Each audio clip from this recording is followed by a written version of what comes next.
નમસ્કાર 3 વાગ્યાની તમામ મહત્વપૂર્ણ ખબરો સાથે હું છું હેતવી અને હાલ મહત્વના સમાચાર આવી રહ્યા છે કોંગ્રેસની ન્યાય યાત્રાને લઈને। આ યાત્રાને સુરતથી મોટો ઝટકો મળ્યો છે। અમારો કેસ ફાસ્ટ કોર્ટમાં ચાલે એ જ અમારી માંગ। ન્યાય યાત્રામાં અમને આમંત્રણ હતું, રાજકારણે અમે આ કેસમાં નથી ઘૂસવા દીધું। અમે રાજકીય મુદ્દો બનાવવા માંગતા નથી। અમને ન્યાય યાત્રા કોર્ટ જ આપી શકશે।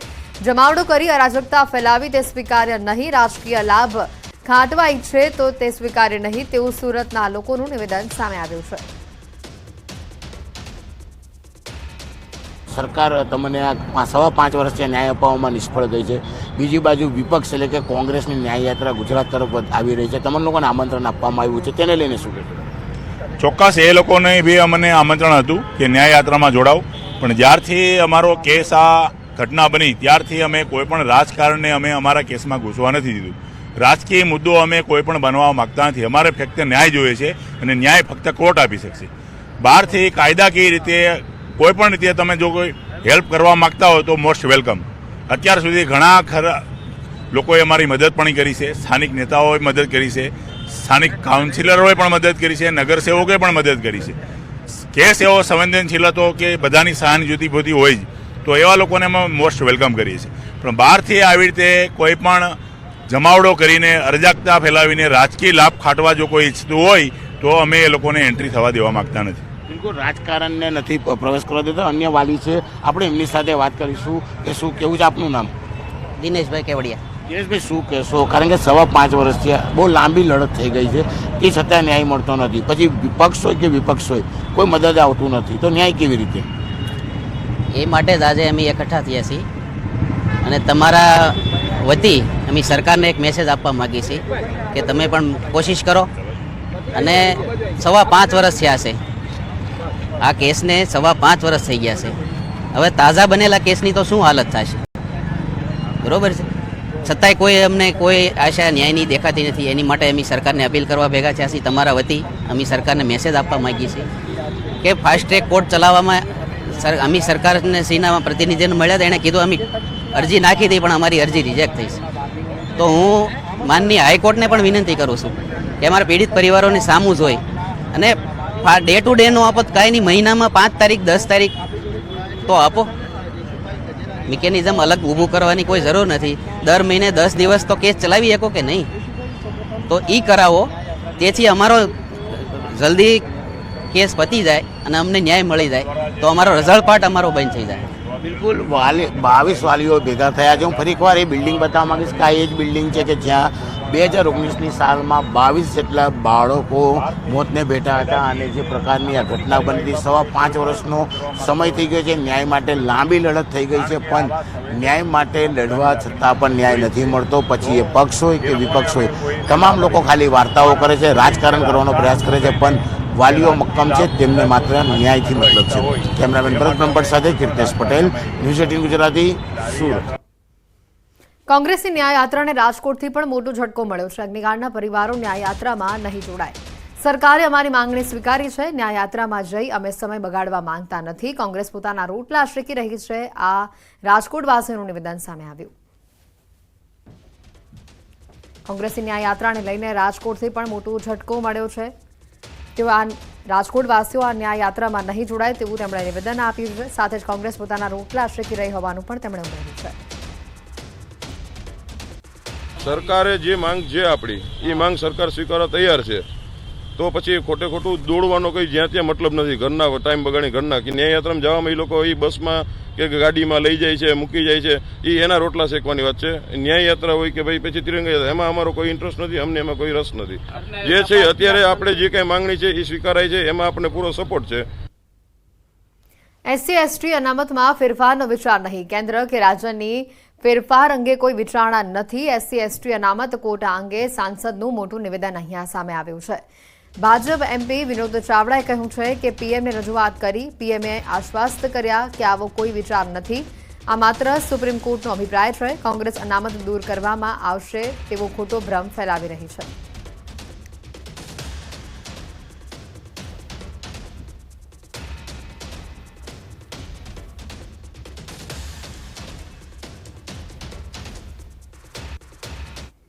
જે બાબતે આજે સૌ સાંસદો દેશના વડાપ્રધાન શ્રી નરેન્દ્ર મોદી સાહેબને મળ્યા હતા અને એમાં સ્પષ્ટ એમણે આશ્વસ્ત કર્યા હતા કે કોઈ પણ પ્રકારની અનામતની બાબત હોય, કોઈ પણ પ્રકારે ભારતીય જનતા પાર્ટી કે ભારતીય જનતા પાર્ટીની કેન્દ્રની સરકાર હોય કે અન્ય રાજ્યોની સરકાર હોય, આ બાબતની અંદર કોઈ પણ વિચાર કરી રહી નથી. એ માત્ર ને માત્ર સુપ્રીમ કોર્ટના જજ સાહેબોની પેનલની જે એક રાય અને વિચાર છે એમણે સ્પષ્ટ આશ્વસ્ત કર્યા હતા.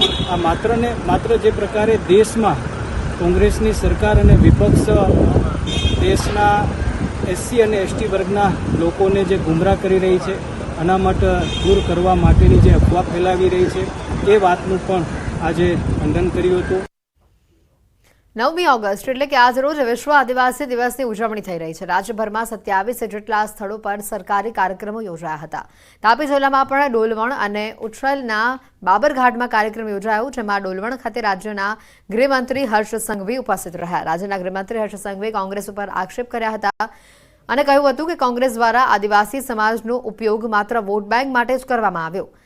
રાજનીતિના રોટલા શેકવાનું જ કામ કોંગ્રેસ દ્વારા કરવામાં આવ્યું. કોંગ્રેસ દ્વારા જે પ્રકારે આદિવાસી સમાજને માત્ર રાજનૈતિક અને વોટ બેંક એટલે કે વોટના કારણે જ ઉપયોગ કરવામાં આવી રહ્યો હતો, વર્ષ સુધી આ મારા આદિવાસી સમાજના ભાઈ બહેનોને વિકાસથી વંચિત રાખવામાં આવ્યા. માત્ર ને માત્ર પોતાની રાજનીતિના રોટલા શેકવાનું કામ કરવામાં આવી રહ્યું છે.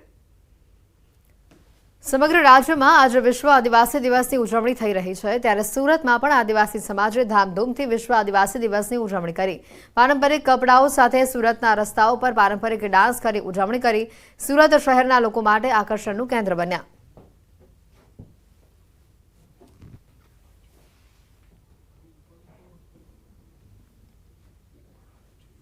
સુરતની એક કંપનીના યાર્ડમાંથી ₹5.87 કરોડની ચોરી થઈ છે અને જે મામલે 3 આરોપીઓની ધરપકડ કરવામાં આવી છે, પરંતુ મુખ્ય આરોપીઓ પોલીસ પકડથી હજી દૂર હતા. તેને પકડવા માટે હજીરા પીઆઈ વીએલ પરમારની આગેવાનીમાં તેમના જવાનોએ અનોખો નુસ્ખો અપનાવ્યો. જવાનો આરોપીઓને શોધવા કાવડયાત્રી બનીને પહોંચ્યા. 5 દિવસ સુધી તેઓ કાવડયાત્રી બનીને રોકાયા. જ્યાં આરોપીઓ રહેતા હતા, જ્યાં તેમની બેઠક હતી, તે ગામોમાં પોલીસે રોકાણ કર્યું. અંતે બંને આરોપીઓની ઉત્તરાખંડ અને ઉત્તર પ્રદેશમાંથી ધરપકડ કરવામાં આવી છે. બંને આરોપીઓમાંથી એક મોહમ્મદ રિયાઝ છે અને બીજો વિવેક શર્મા છે.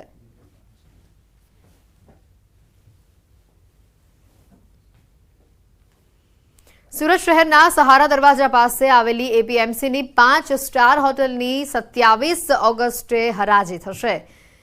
ખેડૂતના હિત માટેની જમીન ઉપર 5 સ્ટાર હોટલ બનાવવામાં આવી છે. 5 સ્ટાર હોટલની 27મી ઓગસ્ટે ઓનલાઈન હરાજી કરવામાં આવશે.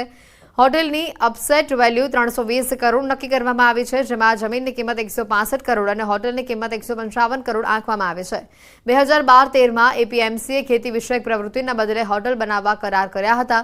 2014માં હાઈકોર્ટમાં પીઆઈએલ દાખલ કરવામાં આવી. હરાજી બાદ જમીનની કિંમત સરકારને અને બિલ્ડિંગની કિંમત એપીએમસીને ચૂકવવામાં આવશે. હરાજી માટે 20મી ઓગસ્ટ સુધી રજીસ્ટ્રેશન કરાવી શકાશે. સુરતના રિંગ રોડ ઉપર ખેડૂતોના હિત માટે આપવામાં આવેલી જમીન ઉપર એપીએમસીના સત્તાધીશો દ્વારા એક 7 સ્ટાર હોટલ બાંધી દેવામાં આવી હતી. જો કે આ મામલે 2014માં એક પિટિશન કોર્ટમાં દાખલ કરવામાં આવી હતી, જેને લઈને કોર્ટ અને સરકારના આદેશ બાદ હવે આગામી 27મી ઓગસ્ટના રોજ આ હોટલની નીલામી કરવામાં આવશે. ખાસ કરીને 320 કરોડ રૂપિયા તેની કિંમત આંકવામાં આવી છે. 165 કરોડ રૂપિયા જમીનની અને 155 કરોડ રૂપિયા હોટલની કિંમત આંકવામાં આવી છે. જો કે નીલામીમાં 20 ઓગસ્ટ સુધી તમામ લોકો ભાગ લઈ શકશે, રજીસ્ટ્રેશન કરાવી શકશે અને નીલામ થયેલી કિંમતમાં 165 કરોડ રૂપિયા સરકારને અને 155 કરોડ રૂપિયા એપીએમસી માર્કેટના સત્તાધીશોને આપવામાં આવશે. ખેડૂતોના હિત માટે આપવામાં આવેલી જમીન ઉપર જે પ્રકારે હોટલ બાંધવા માટેની મંજૂરી આપવામાં આવી હતી, તેને લઈને વિવાદ શરૂ થયો હતો. 2012-13માં આ કામ શરૂ કરવામાં આવ્યું હતું, પણ એપીએમસીના સત્તાધીશો દ્વારા 2014માં હાઈકોર્ટમાં પિટિશન દાખલ કરવામાં આવી હતી અને ત્યારબાદ કોર્ટના નિર્ણય બાદ આગામી 27 ઓગસ્ટના રોજ આ મિલકતની હરાજી ઓનલાઈન કરવામાં આવશે. કેમેરામેન ભરત બ્રહ્મભટ્ટ સાથે કીર્તેશ પટેલ, ન્યૂઝ 18 ગુજરાતી, સુરત. ભાજપ મહિલા મોરચા દ્વારા પીએમ મોદીને રાખડી મોકલવામાં આવશે. ગુજરાત મહિલા મોરચા દ્વારા રાખડીઓ તૈયાર કરવામાં આવી છે. 25,000 જેટલી રાખડીઓ દિલ્હી મોકલવામાં આવશે. રાખડીઓ સાથે પત્ર પણ મોકલવામાં આવશે. પીએમ મોદીએ મહિલાઓ માટે કરેલ કામોનો ઉલ્લેખ આ પત્રમાં કરવામાં આવ્યો છે. આ સાથે સીએમ ભૂપેન્દ્ર પટેલના નિવાસસ્થાને 1000 જેટલી બહેનો રક્ષાબંધનની ઉજવણી કરશે. માર્કંડેય મહાભાગા સપ્તકલ્પાંત જીવના આયુઃ આરોગ્ય ઐશ્વર્યમ દેહી મેનર પુંગવ જેવા આશીર્વચન શુભાશીષ પણ આદરણીય નરેન્દ્રભાઈને મોકલી રહ્યા છીએ. નરેન્દ્રભાઈને રાખડીઓ દિલ્હી ખાતે મોકલીને 19 તારીખનું જે પર્વ છે એ માનનીય મુખ્યમંત્રી ભૂપેન્દ્રભાઈ પટેલના નિવાસસ્થાને બહેનો પ્રત્યક્ષ રાખડી બાંધીને ઉજવવાની છે. અને આવી રીતે આજે 25,000 જેટલી રાખડીઓ નરેન્દ્રભાઈને મોકલી રહ્યા છીએ. વડાપ્રધાન નરેન્દ્ર મોદીની પ્રેરણા થકી સમગ્ર દેશમાં એક પેડ માં કે નામ અભિયાન ચાલી રહ્યું છે. અને ત્યારે સાબરકાંઠા જિલ્લામાં જીવદયા માટે ચાલતી ઈડર પાંજરાપોળ દ્વારા એક પેડ માં કે નામ પર્યાવરણ સંવર્ધન હેતુ કુપોષિત બાળકો માટે 10,000થી વધુ સરગવાના છોડનું વાવેતર કરવામાં આવ્યું છે. ઈડરની પાંજરાપોળ સંસ્થા 888 એકર જમીન ઉપર પથરાયેલી છે. વર્ષો અગાઉ રાજા રજવાડાઓએ અબોલ જીવોની સેવા ચાકરી માટે દાનમાં જમીન આપી હતી. આ જમીનમાં છોડનું વાવેતર કરી એક પેડ નહીં પરંતુ 10,000 છોડનું વાવેતર કરી અનોખો સંદેશો આપવામાં આવ્યો છે. સરગવાના છોડના પાનનો રસ કુપોષિત બાળકોને પીવડાવવામાં આવશે, જેમાંથી કુપોષિત બાળકોને પોષક તત્વો મળી રહેશે અને બાળકો તંદુરસ્ત બનશે. છોડનું વાવેતર કરી માતૃશ્રી હીરાબા સરગવા વાટિકા નામ અપાયું છે, જેનાથી પ્રેરાઈને 9 ઓગસ્ટે મુખ્યમંત્રી ભૂપેન્દ્ર પટેલ મુલાકાત લેશે. ત્યારે 10,000 રોપાનું વાવેતર કર્યું છે અને એનું નામ આપ્યું છે હીરાબા વાટિકા.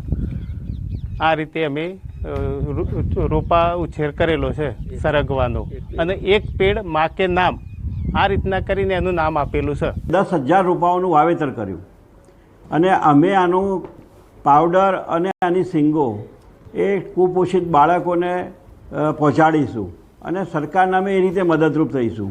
વડાપ્રધાન નરેન્દ્ર મોદીએ સ્લોગન આપ્યું હતું કે એક પેડ માં કે નામ, એટલે તમામ લોકો એક પેડ માના નામે વાવે. પરંતુ અત્યારે હાલ તમે જોઈ રહ્યા છો દ્રશ્યોમાં તે પ્રકારે અહીંયા ઈડરની જે પાંજરાપોળ છે, પાંજરાપોળ ખાતે એક પેડ નહીં પરંતુ 10,000 પેડનું વાવેતર કરવામાં આવે છે, એ પણ સરગવાના. ખાસ કરીને જે કુપોષિત બાળકો છે તેમને સુપોષિત કરવા માટેનું પણ જે ઈડર પાંજરાપોળના પ્રમુખ દ્વારા એક સારું એવું કાર્ય કરવામાં આવ્યું છે. 10,000 જેટલા વૃક્ષોનું વાવેતર કર્યું છે. આવતીકાલે મુખ્યપ્રધાન અહીંયા મુલાકાત લેવા આવવાના છે અને આ જે ખાસ કરીને જે પ્રમુખે લેટર લખીને એમને જાણ કરી હતી, ત્યારબાદ મુખ્યપ્રધાન અહીંયા આની મુલાકાત લેવા આવવાના છે અને જે પેડ જે વૃક્ષો વાવેલા છે વૃક્ષોનું નિરીક્ષણ પણ કરશે.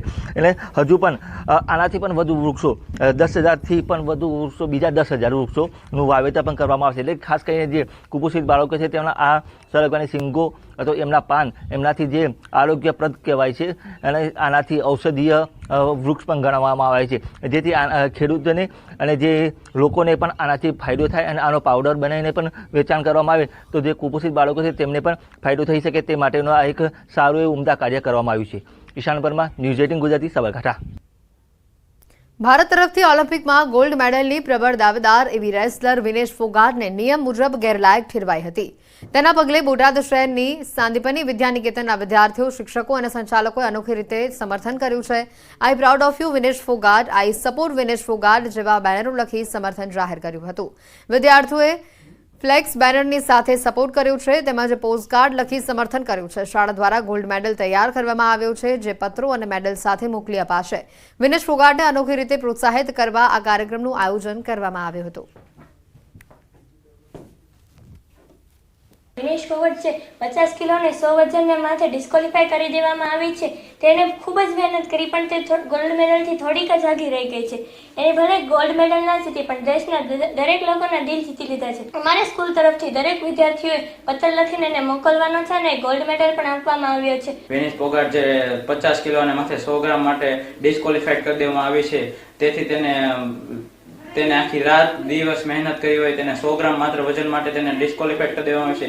તે ભલે ગોલ્ડ મેડલથી થોડીક રહી ગઈ અને ગોલ્ડ મેડલ ન જીતી શકી પણ દેશ માટે તો તે ગોલ્ડ મેડલ લઈ આવી. તમારી જીત સે જ્યાદા હમારી હાર કે ચર્ચે હૈ, એમ સમગ્ર દેશમાં અત્યારે ચર્ચાનું વાતાવરણ છે. ત્યારે સમગ્ર દેશ એના સમર્થનમાં આવી રહ્યો છે. ત્યારે અમે સાંદીપની વિદ્યાલયના બાળકો, શિક્ષકો અને સંચાલકો દ્વારા એક અહીંયાથી ગોલ્ડ મેડલ અમે જે એક છે એ એને મોકલવાના છીએ અને દરેક વિદ્યાર્થીઓ ટપાલ લખશે કે સપોર્ટ વિનેશ ફોગાટ.